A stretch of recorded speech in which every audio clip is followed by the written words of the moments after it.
Y el tema de esta noche es la elección incondicional.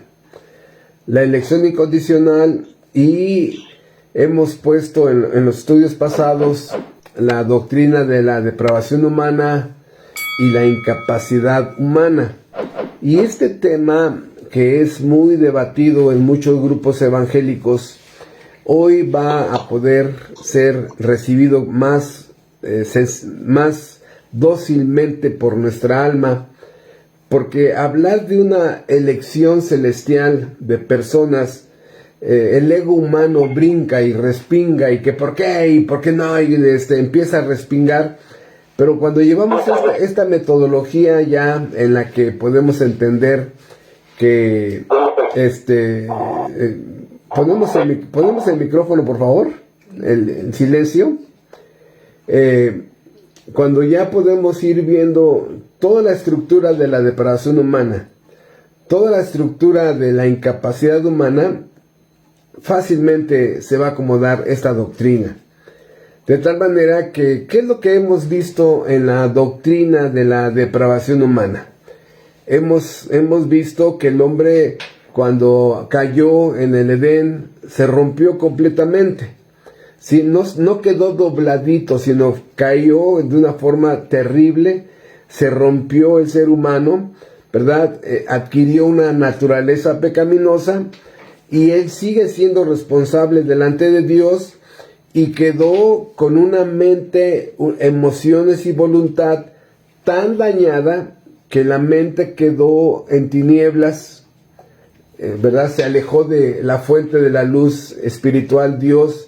Quedó en tinieblas su mente, su corazón quedó endurecido, una conciencia cauterizada, su corazón quedó un corazón engañoso, dice Jeremías 17, y la voluntad humana quedó cautiva a voluntad del poder del pecado y del demonio.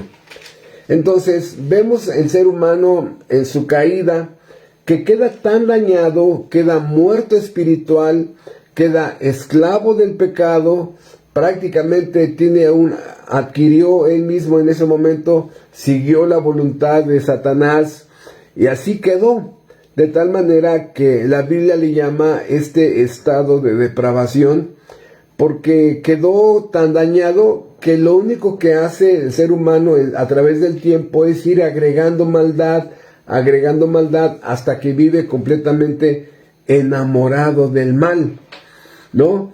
Y cada una de sus partes, su mente entenebrecida, sus emociones aman el mal, aman el pecado, les está enamorado de su pecado. Por ejemplo, un T por 8, ¿no? Que está tirado en la calle, está enamorado de su alcoholismo. Los hombres que son adictos a mujeres inmorales, a las drogas, al cigarro, enamorados de sus pecados, y su voluntad quedó completamente esclavizada. La Biblia describe al ser humano como muerto espiritualmente, y hemos dicho en abundancia que la palabra muerto en la Biblia no es extinción de vida. Hemos dicho que la muerte prácticamente es separación. Esa es la definición bíblica de muerte. El ser humano está muerto espiritualmente, no quiere nada con el Dios verdadero de la Biblia, lo ha sacado de su agenda, lo ha sacado de su matrimonio, de su hogar, de su familia, de su economía. Fuera Dios, han desterrado a Dios de sus vidas. Lo han destronado, lo han despojado, lo han destronado y lo han despreciado, ¿no? Entonces el ser humano prácticamente está muerto espiritual. Se ha hecho sordo, no quiere oír, de tal manera que esta depravación humana nos enseña que el ser humano no es libre para ir a Dios. No quiere ir al Dios verdadero. Él sabe que si buscara al Dios verdadero, debería de someterse a las demandas del Dios verdadero, y dice, no, acepto 2 o 3 cosas, pero yo vivir para Él, no. De tal manera que el ser humano rechaza someterse a Dios, rechaza someterse, ¿verdad? Rendir su voluntad a alguien más. Él quiere ser el soberano de su vida, quiere ser el soberano de sus planes, de sus proyectos, de tal manera que termina despreciando al Dios de la Biblia. Entonces, el ser humano no es libre para ir a Dios, y la única libertad que tiene es ser libre para escoger diferentes tipos de pecado. Ya vimos en abundancia que el ser humano carece de un libre albedrío espiritual, ¿verdad? Porque no puede decidir voluntariamente hacer el bien cada minuto, cada segundo, cada hora, cada día de su vida, cada año de su vida. Pensar hacer el bien, desear hacer el bien, imaginarme hacer el bien y ponerlo por práctica, de tal manera que el ser humano termina pecando delante de Dios porque no es libre para hacer el bien. Ahora, entendemos entonces que el ser humano es simplemente, como dice Romanos 3:9, no hay quien haga lo bueno, no hay ni siquiera uno. Entonces llegamos a la conclusión que el ser humano es libre pero para pecar. Y entonces llegamos a la conclusión también de que en esta vida no hay bueno ni aun uno, simplemente somos menos malos que otros. De tal manera que el ser humano, en la doctrina de la depravación humana y en la doctrina de la incapacidad humana, ¿verdad?, es tan pecador que necesita ser salvado hasta de sí mismo. Dios necesita salvarme hasta de mí mismo. Yo soy la persona más peligrosa para mí. Nadie me ha hecho tanto daño como yo a mí mismo. Nadie. De tal manera que el ser humano, ¿verdad?, ni siquiera, ¿cuántas veces dice, ay, ni yo mismo me aguanto, por lo mismo de que el ser humano necesita ser salvo de sí mismo?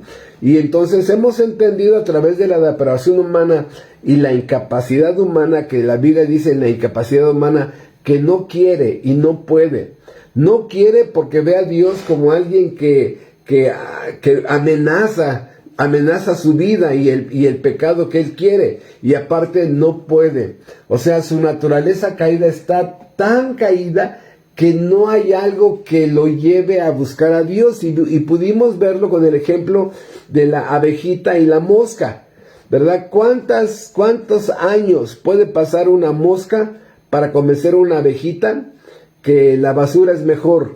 ¿Y cuántos años puede pasar una abejita convenciendo a la mosca, ¿verdad?, que la miel es mejor? Y así viceversa, la mosca diciéndole, oye, la basura es mejor, dice la abejita, no, la miel es mejor. Y no, hasta que no le cambien la naturaleza a la mosca no buscará la miel.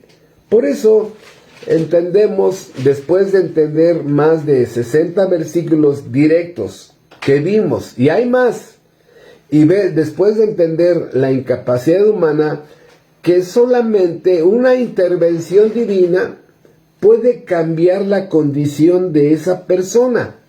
Ya entendimos. ¿Qué es lo que entendimos, hermanos? Lo que entendimos es simplemente que Dios, ¿verdad?, viene, ilumina la mente que está oscura, la ilumina con la luz de su conocimiento, la luz de su palabra, y la persona por primera vez le cae el 20 y dice, ¡ay, sí es cierto! Sí, o sea, tiene razón. O sea, empieza a haber argumentos, bases, verdades que el Evangelio presenta a la persona, que Dios ilumina y le caen 20, como decimos popularmente, le cae el 20 a la persona y empieza a entender, ¿no? Después Dios le hace un trasplante del corazón, le quita el corazón de piedra y le pone uno de carne. Eso le cambia la naturaleza al ser humano. Es como si a un chacal le quitamos el corazón de chacal y le ponemos un corazón de oveja, ¿verdad? Aunque tiene cuerpo de chacal, su cuerpo es de una oveja. Y luego la voluntad es liberada porque es sacado de la cautividad del demonio. Por eso Dios interviene, ya lo vimos en Juan capítulo 6, ninguno puede venir a mí si no le fuera dado el Padre, ¿no? Y podemos ahí entender que es la intervención divina a través de muchos versículos en la que Dios interviene para traerlo a la salvación.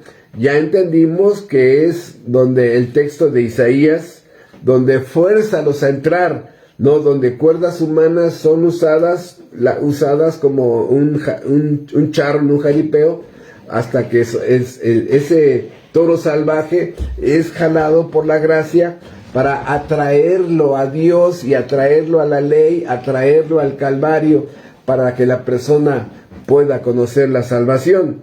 Y ahí es donde el ser humano regenerado sí entiende: Dios me trajo, Dios me dio el deseo, yo no quería, ¿verdad? Dios me trajo a Cristo. La mente que antes era enemiga, ya ahora iluminada, una mente regenerada, una mente reprogramada por la palabra de Dios, ya ve a Dios como su Salvador. Las emociones por primera vez empiezan a amar a Dios, a su ley, a su voluntad, y la voluntad ya es libre para ya no pecar. Poco a poco esa persona empieza a decirle no al mal, no a la depravación, empieza a decirle no a todo lo que le tenía cautivo, al odio, a la envidia, a la amargura, rencorosa a la persona, se hacía daño a sí mismo, hacía daño a sus seres amados. Y ahí es donde la persona empieza a entender por primera vez: ¿cómo es posible que yo le haga daño a los que más amo? Pero ahora, con estos cambios, una mente iluminada, un corazón circuncidado, donde Dios le pone un corazón nuevo y una voluntad libre, empieza a pensar en las cosas buenas que la ley demanda. Su corazón empieza a amar la ley de Dios, la voluntad de Dios, y la voluntad humana empieza a escoger hacer el bien. De tal manera que todo esto ya en la Biblia se llama el nuevo nacimiento. La gente, gracias a Dios en el nuevo nacimiento, gracias a que Dios concede el nuevo nacimiento de la persona, el nuevo nacimiento hace que la persona busque a Dios, ¿sí? Porque Dios ya estuvo trabajando en ellos. Por eso nadie, sin la gracia salvadora, nadie lo afirma la Biblia completamente, nadie sin la gracia salvadora va a buscar a Dios. Es que, hermano, yo un día conocí a un hombre que sí buscaba a Dios. No, bueno, es porque Dios ya estaba trabajando previamente en esa persona. El apóstol Pablo en Romanos 3:9 en adelante afirma categóricamente: no hay quien busque a Dios. No hay. Entonces podemos ver el alcance del pecado en el ser humano, cómo lo va corrompiendo, y la Biblia afirma que un ser humano sin Cristo, algún familiar tuyo, algún familiar mío, va en una escalera descendente. A veces Dios, la gracia, permite que caigan en el pozo de la desesperación para que se den cuenta de su profunda necesidad del Dios verdadero, ¿no? O a veces algunos hasta que tocan fondo. De tal manera que el alcance del pecado cada vez lo hace más malo, más depravado, más pervertido, hace más daño a otros, se hace daño a sí mismo, lastima a su esposo, lastima a su esposa, lastima a sus hijos, inclusive se lastima a sí mismo. ¿Qué es lo que hace un alcohólico, un drogadicto, un cocainómano? Las personas que tienen la nariz más cara de la ciudad, ¿no? La nariz más cara. ¿Cuántos miles y miles le han invertido a su nariz con droga? Por eso, todo esto nos enseña que el ser humano tiene una naturaleza caída y que la persona, sin que la gracia de Dios haga algo, ¿qué tiene que hacer para ir al infierno? ¿No? Hermanos, aquí hacemos una pregunta. ¿Qué tiene que hacer Dios para que esta persona vaya al infierno? La respuesta es nada. Solito va corriendo. Por eso tú inclinas tu rostro para suplicar a Dios por tu ser amado, por tu hijo, por ese hijo, por esa hija, por ese yerno, por esa nuera, ¿no? Por ese papá, por ese tío. porque solitos van corriendo, algunos así como maratón, corriendo hacia el infierno, con su naturaleza caída, lastimando a más, dañando a más, perjudicando a más y a sí mismos, en un estado de rebeldía. Odian una iglesia, odian un estudio bíblico, odian la Biblia, ¿no? Orgullosos de sus supuestos logros y no quieren doblar su rodilla. Terminan aborreciendo, como dice Romanos capítulo 1 del 28 al 32, aborreciendo a Dios, ¿no? Y lo que hace Dios es simplemente nada. Por eso, hermanos, fíjense lo que voy a decir ahorita. Es importante que podamos tenerlo presente. ¿Por qué? Porque lo peor que Dios puede hacer contra una persona, lo peor que Dios puede hacer contra una persona es dejarlos a sí mismos. Lo peor que Dios puede hacer contra tu ser amado es abandonarlos, escuchen, a su supuesto libre albedrío. La Biblia afirma y confirma que el libre albedrío no ha llevado a nadie al cielo. A nadie. Necesita haber una intervención celestial, ¿sí? El libre albedrío lo único que ha hecho es llevarlos a la condenación. Por eso, este cuerpo de doctrinas que la estamos poniendo así despacio, ¿no? Para que se vaya entendiendo, es importante ir viendo la metodología. Primero, la depravación humana. Segundo, la incapacidad humana. Y hoy, el libre albedrío. Entonces, vean ustedes, esto fue simplemente un resumen un poquito de los dos últimos estudios, ¿no? Perdón por detenerme aquí con el resumen, pero es importante que conectemos un poco la información con lo que vamos a ver hoy. Pregunta, ¿qué hizo Dios para arreglar este asunto con personas que Él escogió antes de la fundación del mundo para ser salvos? ¿Qué hizo Dios para solucionar este problema? ¿No? Bueno, ¿qué es lo que hizo Dios para remediar esta situación? Y es muy sencilla la respuesta. Dios hizo un plan de salvación, ¿sí? Desde la eternidad pasada. El Dios de la Biblia hizo un plan de salvación para arreglar esta situación. Antes de que el cielo y la tierra fueran creadas, Dios ya tenía en su omnisciencia un plan de salvación, ¿sí?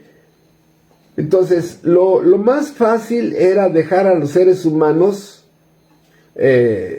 a su voluntad, a su supuesto libre albedrío, ¿no? Pero ¿qué iba a hacer aquí? Iba a ser el libre albedrío, llevarlos a la condenación. Dios tenía tres opciones, tres. Número uno, no salvar a nadie. A nadie. ¿Hubiera sido justo? Sí, ¿no? Sí. Número dos, salvar a todos. Y que su justicia fuera burlada por los hombres, que su soberanía fuera burlada, que su omnipotencia, los 22 atributos que conocemos directos de Dios fueran burlados,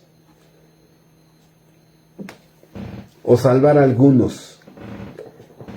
Aquí Dios tenía tres opciones: no salvar a nadie, salvar a todos o salvar a algunos. Alguien diría, ay hermano, ¿cómo cree que Dios no va a salvar a nadie? Bueno, yo les digo una cosa, hermanos, fíjense, para entrar en la frecuencia deseada. ¿A cuántos de los demonios caídos salvó? ¿A cuántos de los demonios que se rebelaron abierta y descaradamente contra su creador salvó? La respuesta es a ninguno. Si Dios hubiera decidido no salvar a ningún hombre, ya lo había hecho en el pasado con los ángeles caídos. Luego entonces, ¿verdad? Salvar a todos era en detrimento de su gloria, que existiera en el universo un grupo de personas que se rebelaron, escupieron su ley, afrentaron, lo insultaron, lo agredieron verbalmente, porque hay gente, hermanos, que ha levantado la mano contra el cielo diciendo insultos. Yo conozco una persona así, que le ha dicho de groserías a Dios en su coraje, de tal manera que Dios dijo, no. ¿Cómo Dios solucionó el problema de la naturaleza humana caída? Bueno, repito, Dios hizo un plan de salvación desde la eternidad pasada. ¿Cuál? Y aquí quiero hacer una pregunta que yo mismo la voy a contestar, obviamente. Y vean ustedes, ¿cómo salva Dios? ¿Cómo salva Dios? Y esta pregunta es una pregunta muy simple, a la vez muy profunda, y la respuesta es muy sencilla. Alguien diría, ¿cómo salva a Dios? Ay, que la persona repita una oración y diga, Cristo te recibe en mi corazón, ¿no? ¿Cómo salva a Dios? Ah, que la persona pase al púlpito y chille. ¿Cómo salva a Dios? Ah, que te vuelvas, ¿cómo se dice? Voluntario de una ambulancia y que ayudes a mucha gente. ¿Cómo salva a Dios? Ah, que yo me amarre nopales en los pies y vaya a una ciudad por allá, por Cuernavaca, y me flagele la espalda en una marcha del silencio hasta que salga mucha sangre. No. ¿Cómo salva a Dios? La respuesta es muy sencilla. Escuchen.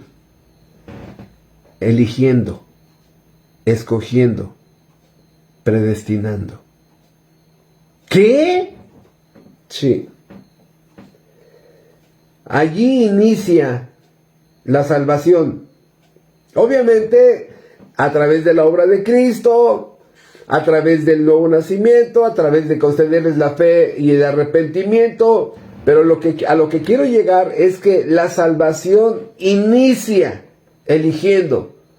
Y esa persona elegida por la gracia, va a llegar en un momento donde se va a dar la plenitud de la salvación, cuando la providencia junte todos los elementos para que la persona escuche el evangelio, para que Dios le dé mente iluminada, corazón circuncidado, lo libre, le dé vida espiritual, le dé vida legal, le dé la fe salvadora, le dé el arrepentimiento para vida, le conceda la justificación, la propiciación de sus pecados, la redención, la adopción, un paquete completo de salvación. Pero este paquete completo le llega a la persona en base a la elección. Por eso el primer punto de la salvación empieza con la elección. Dios salva a las personas eligiéndolas. Pregunta, si una persona no está en el libro de la vida, ¿se le concederán todo este paquete de salvación? Bueno, si tú has leído un poco la Biblia, te vas a decir que no. Por eso es que regreso a la pregunta, ¿cómo salva Dios? Predestinando, eligiendo, escogiendo, ordenándolos para vida eterna. Y ya después de 25 minutos, ahora sí entramos al tema de esta noche. La pregunta es, vamos por favor a Efesios capítulo 1. Efesios capítulo 1.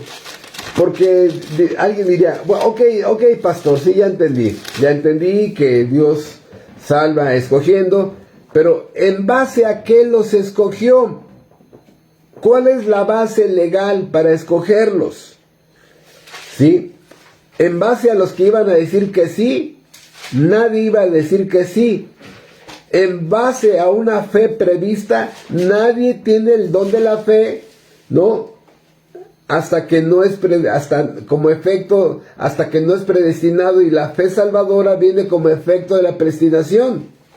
El ser humano caído y muerto no puede producir una fe salvadora. Ahora, ¿En base a qué iban a decir que sí? Nadie iba a decir que sí. No hay quien haga lo bueno, no hay ni siquiera uno.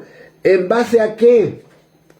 Bueno, dice Efesios, vean ustedes estos 3 versículos benditos. Efesios capítulo 1, versículos del 3, 4 y 5. Y aquí estos 3 versículos nos van a contestar varias preguntas. Vamos a leerlos. Bendito sea el Dios, Efesios 1, 3. Bendito sea el Dios y Padre de nuestro Señor Jesucristo, que nos bendijo con toda bendición espiritual en los lugares celestiales en Cristo, según nos escogió en Él antes de la fundación del mundo, para que fuésemos santos y sin mancha delante de Él, en amor, habiéndonos predestinado para ser adoptados hijos suyos por medio de Jesucristo, según el puro afecto de su voluntad.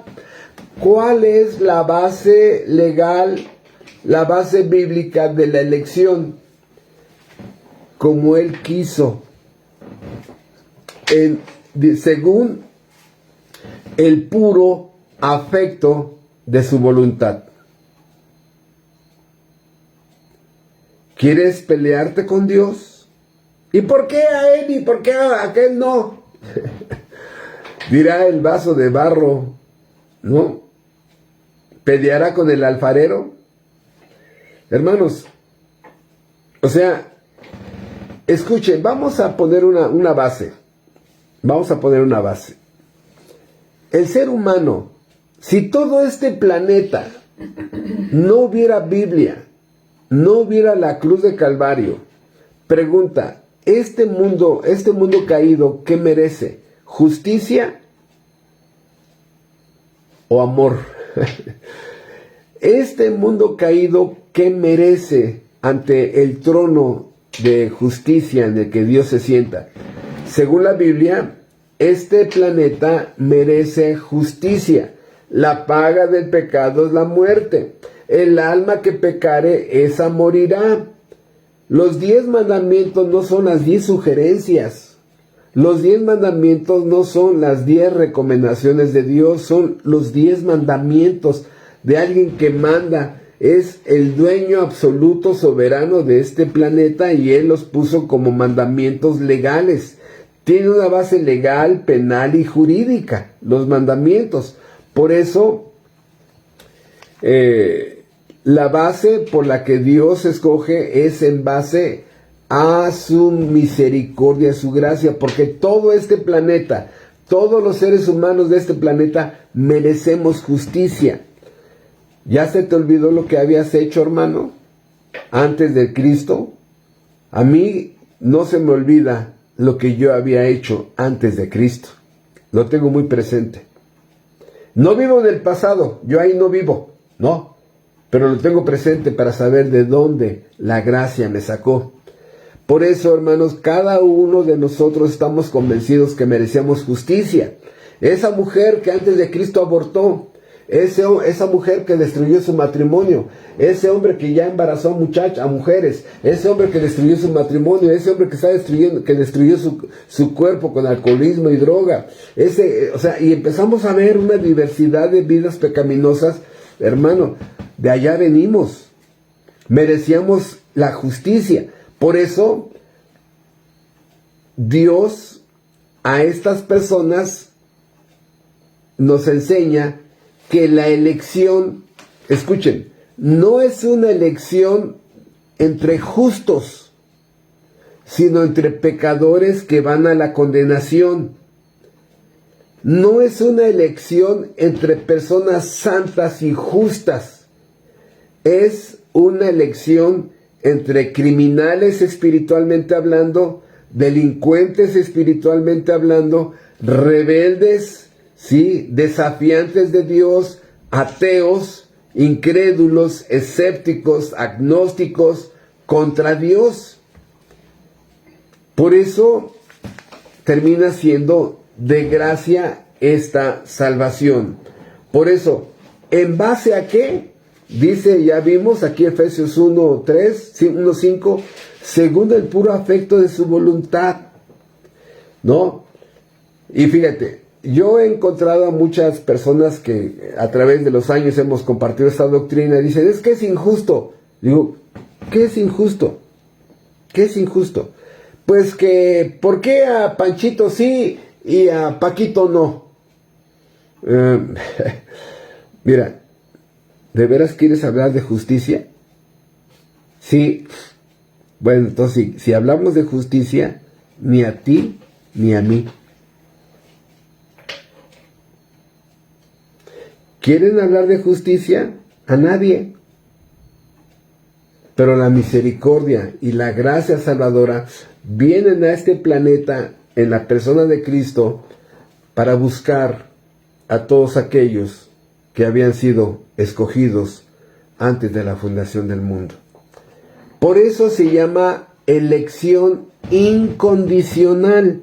Desgraciadamente los que no entienden esta doctrina todavía le siguen diciendo a la persona que cumpla un requisito. Es incondicional. En muchos grupos evangélicos les ponen una condición, ¿no? Repite esta oración, levanta tu mano, llena esta hojita, tienes que hacer tal cosa. Hermano, escucha, se llama elección incondicional porque el predestinado no cumple ninguna condición más que ser pecador.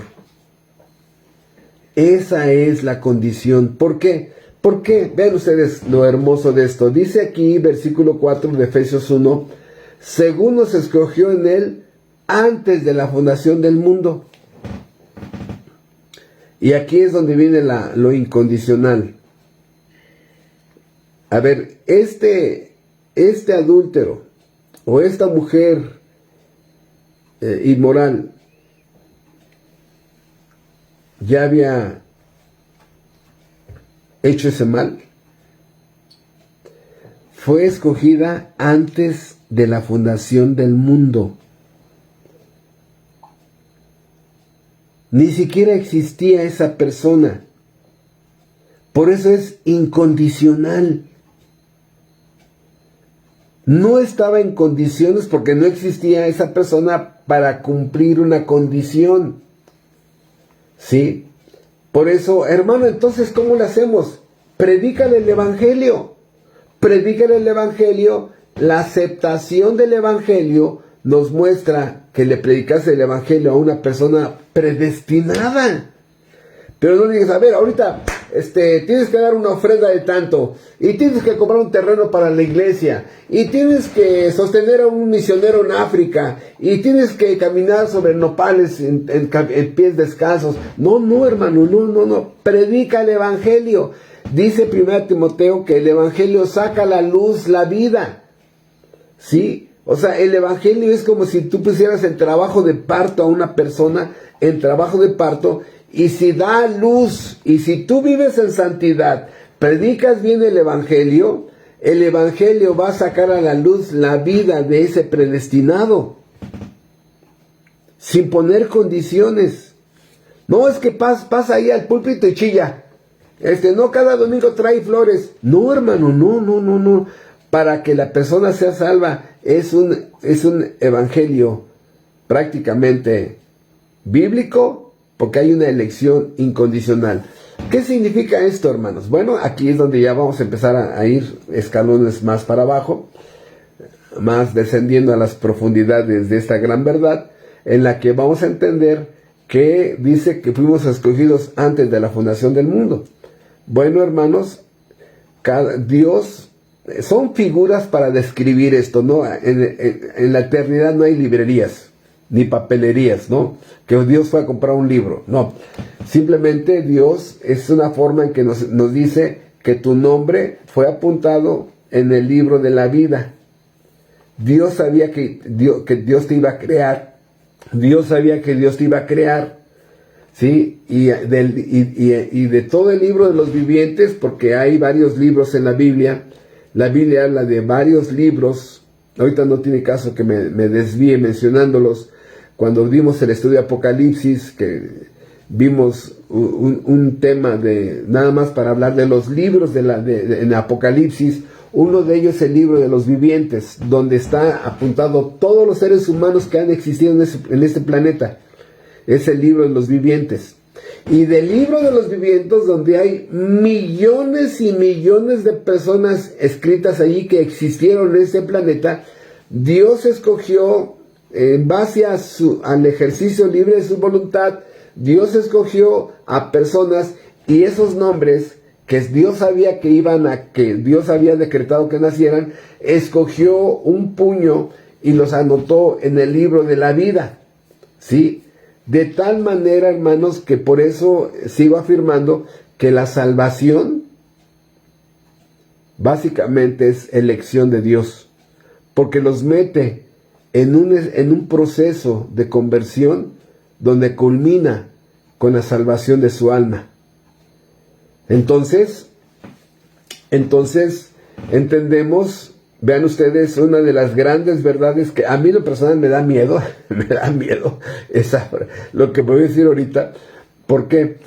Porque, hermanos, si todos nosotros que estamos ahorita aquí en este estudio, nuestros nombres no están apuntados en el libro de la vida, ¿qué nos espera?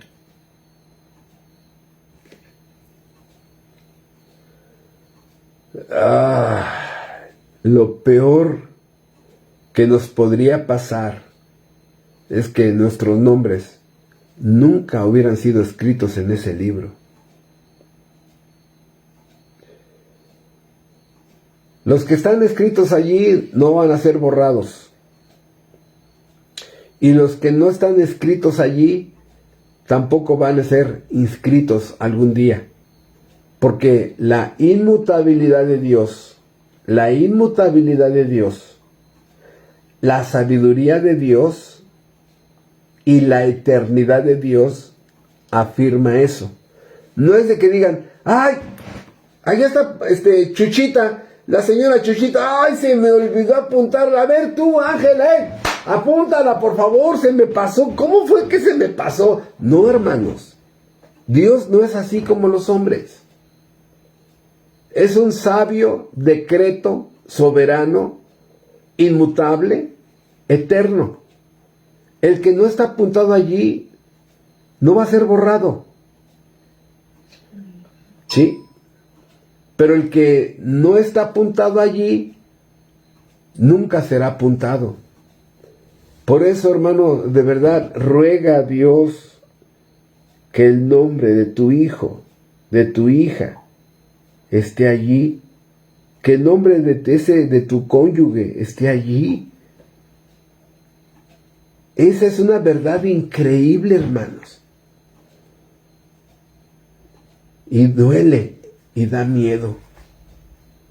En los estudios que comparto, cuando yo me doy cuenta que la persona está poniendo mucha atención, porque hay un momento que digo, oye, hermano, si tu nombre no está escrito en ese libro, he visto yo la reacción así de alerta, así de, no, o sea, pero como se meten mucho al estudio, gracias a Dios, o sea, y así ya en forma personal, oye, hermana, si tu nombre no está en ese libro, ¿qué va a pasar? Ay, no, hermano, pero así entra en un mini ataque, microataque de desesperación. Ahorita no lo puedo hacer porque están aquí en la pantalla, ¿verdad? Pero sí es interesante todo esto. Por eso, lo que estoy haciendo ahorita es simplemente poner las bases bíblicas de esta doctrina. Ya vimos cuál es la base de la elección, el puro afecto de su voluntad.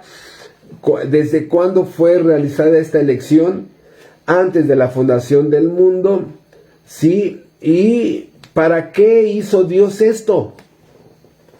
¿Para qué hizo Dios esto? Bueno, es muy sencillo. Dice el versículo 6, para alabanza de la gloria de su gracia. Dios se glorifica a sí mismo. Dios se glorifica a sí mismo con la elección y la salvación. ¿Sí? Por eso, ¿cuál es el propósito? Dice en el versículo 11, en él asimismo tuvimos herencia, habiendo sido predestinados conforme al propósito del que hace todas las cosas según el designio de su voluntad. O sea, hay una herencia, y este concepto es importante. De hecho, en este año espero hacer una serie de la palabra herencia, de todas las cosas que Dios, al morir Cristo, ya son tuyas, y de todo aquel predestinado. Entonces, no hay nada en el hombre, hermanos, para que sea elegido, bíblicamente hablando, ante el Dios Santo. No hay nada para que el hombre sea elegido. Hay todo para que sea rechazado. Todo. Por eso vamos a ver pruebas, ¿no? La elección, hermanos, está desde el Antiguo Testamento y pasa por todo, va caminando por toda la Biblia, y inclusive en el libro Apocalipsis podemos ver la plenitud de esta doctrina. ¿Sí? ¿Esta doctrina, la elección incondicional, se encuentra en la Biblia? Sí. Sí, por ejemplo, la elección de Set, para que de ahí viniera una línea de personas inclinadas a hacer el bien. La elección de Noé. Noé, dice la Biblia, era un borrachito. Y dice que Noé halló gracia ante los ojos de Dios. Noé y su familia no perecieron en base a la elección. Abraham. Hay textos más adelante nos enseñan que Noé y su familia eran idólatras. Abraham, elegido por gracia, Dios le habló ahí en Génesis 12, y lo llamó Abraham.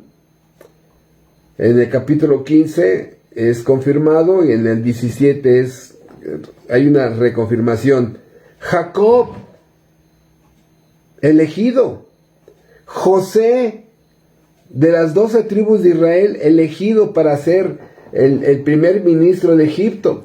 Moisés. Josué, de los 12 espías que fueron, Josué termina siendo otra persona que muestra en su vida la elección. Caleb. David, hermanos, el rey David, ya te acuerdan que fue Samuel a su casa y estuvo viendo a todos los hermanos, se equivocó, pero a la mera hora había uno llamado David. Salomón, de todos los hijos de David fue elegido Salomón. Juan el Bautista. Pablo, un perseguidor. Por eso podemos ver la elección. ¿No te has preguntado por qué en tu familia posiblemente tú eres el único elegido con evidencias de nuevo nacimiento? Porque a lo mejor en tu familia van varios a la iglesia, pero no tienen marcas de regeneración. Simpatizan con el cristianismo, ¿no? Simpatizan y están de acuerdo intelectualmente, pero en sus almas tienen vidas dobles. Por eso, escogidos antes de la fundación del mundo. Efesios 1. Y vamos a ir viendo esta doctrina.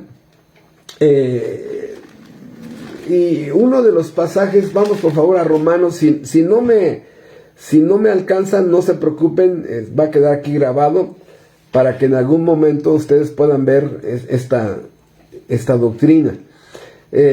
Y vamos a detenernos en una doctrina que se le llama la cadena de oro. La cadena de oro es una doctrina importante porque nos habla de 5 eslabones.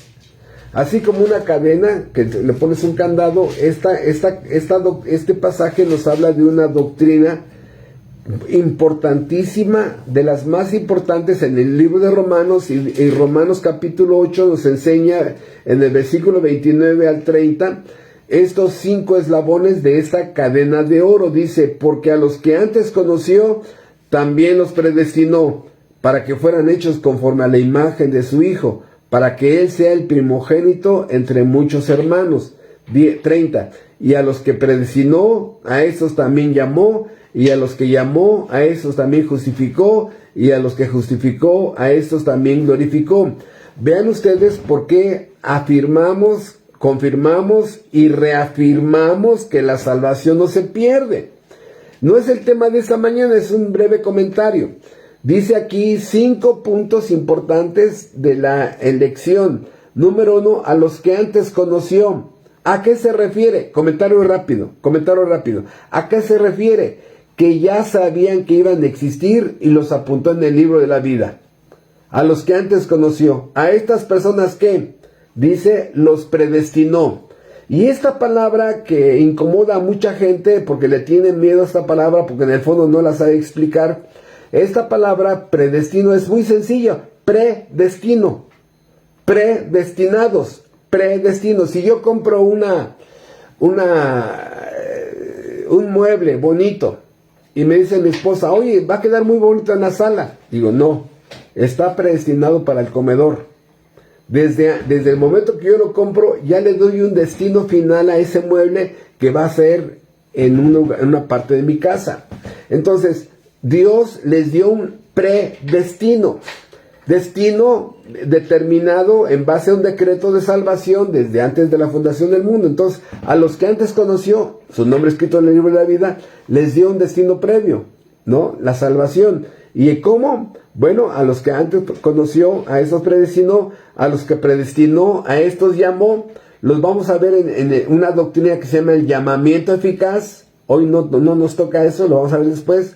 A estos llamó. Son llamados eficazmente por el Evangelio, y es a través de la influencia del Espíritu Santo, llamados por el Evangelio. Y a esos que llamó, a estos justificó.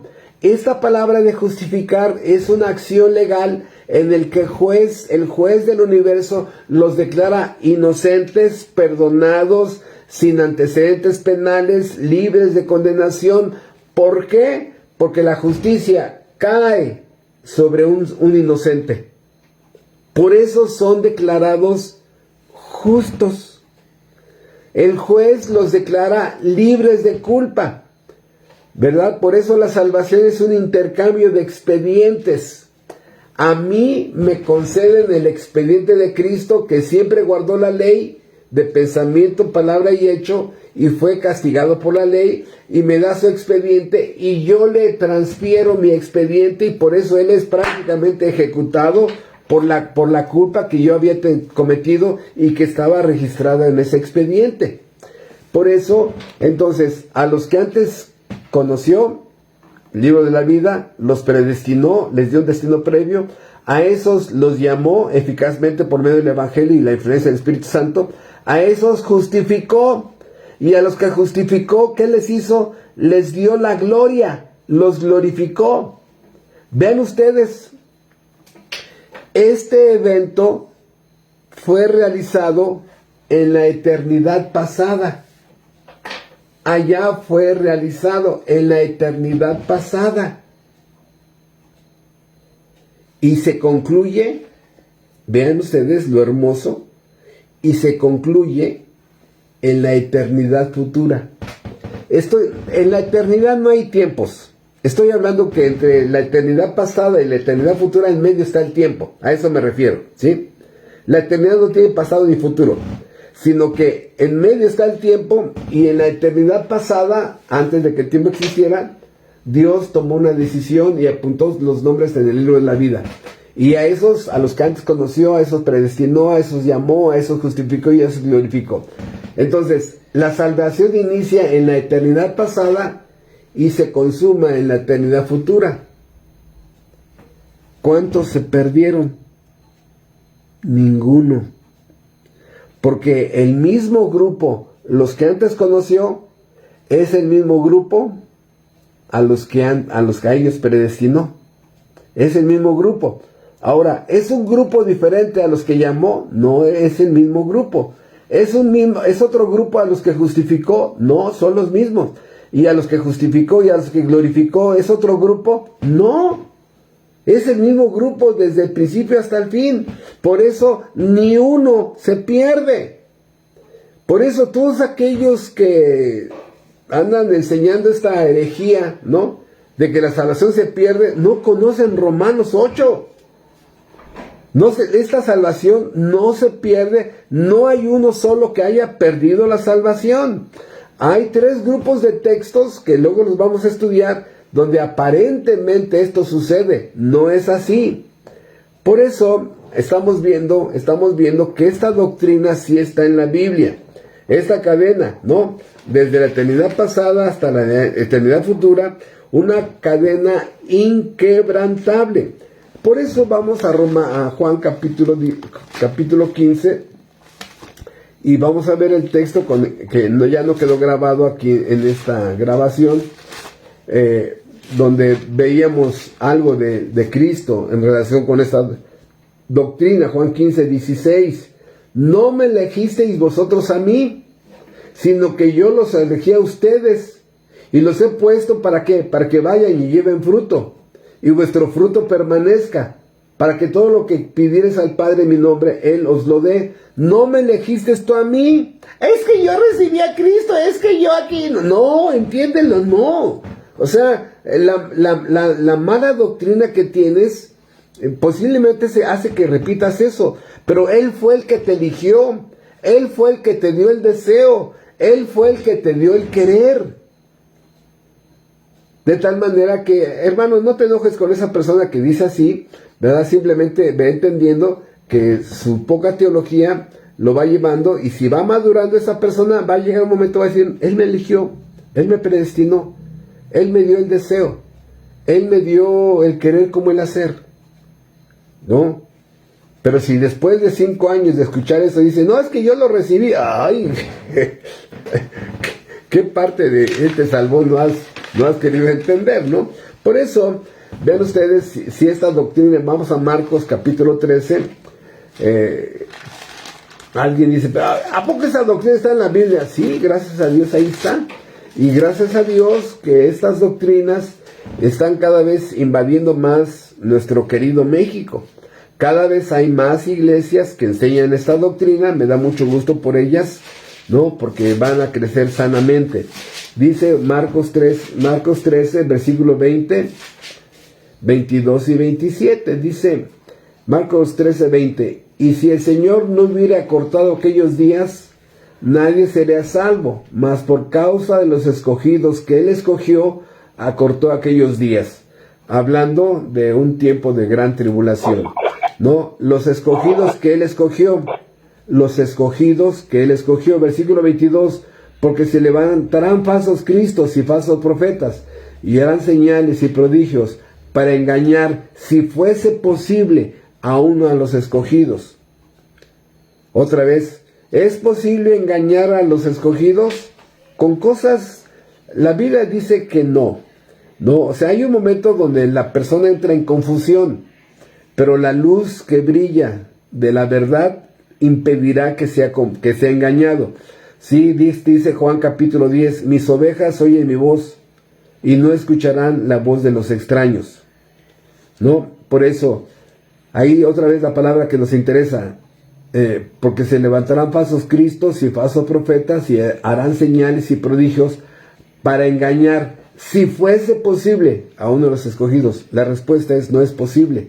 Versículo 27, y entonces se enviará a sus ángeles y juntará a sus escogidos de los 4 vientos, desde el extremo de la tierra hasta el extremo del cielo. En el arrebato, ¿a qué se va a llevar? ¿A los profesantes? No. ¿A los cristianos nominales? Nominales porque solamente son de nombre, ¿no? El domingo ponen cara de San Crispín y entre semana ponen cara de Blue Demon. El Blue Demon, ¿no?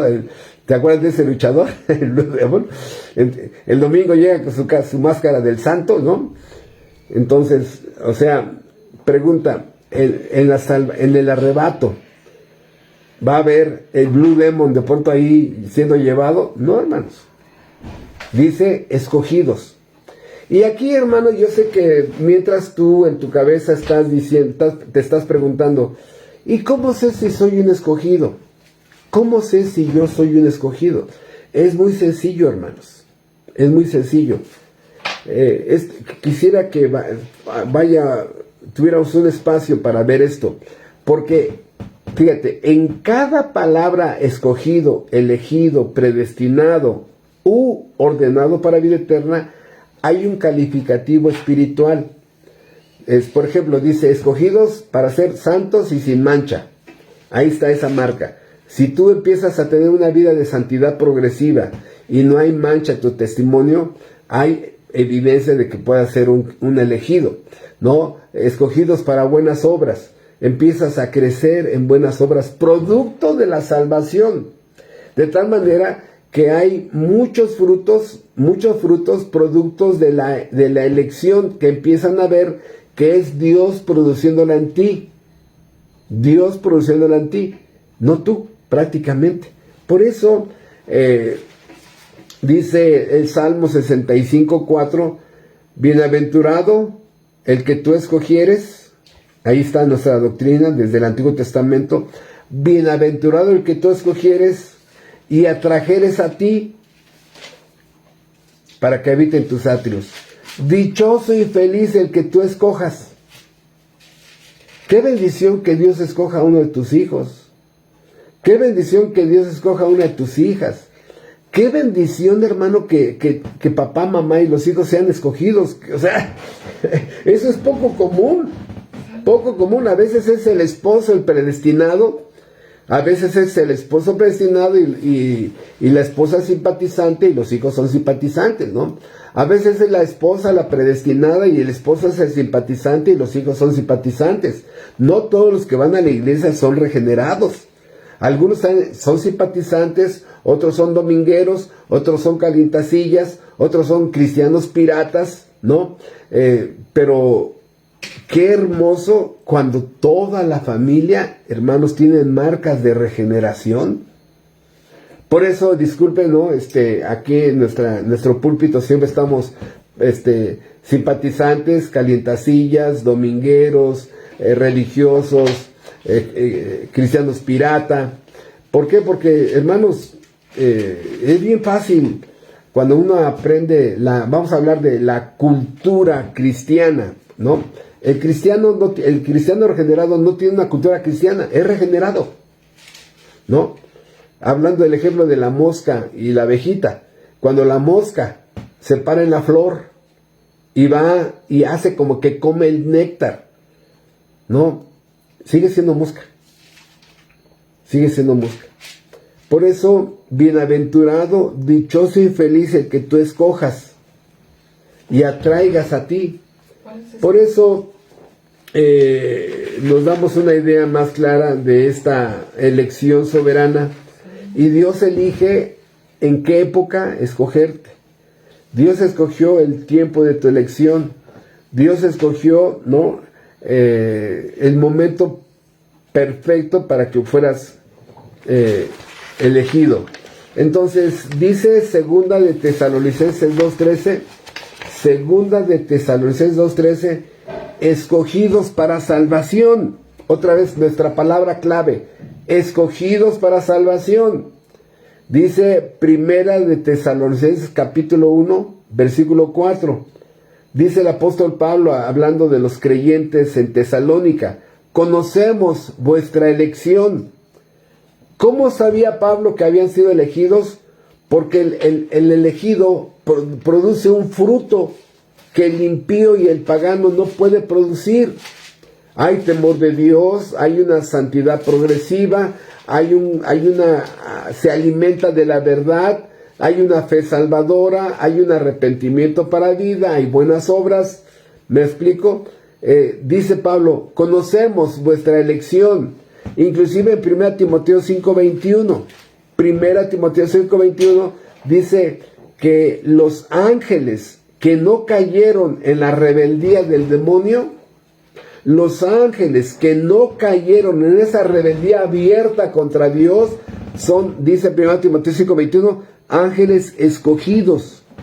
Dios tuvo que ejercer una influencia igual hacia los ángeles para que no fueran seducidos como lo hizo el demonio con una tercera parte de ángeles.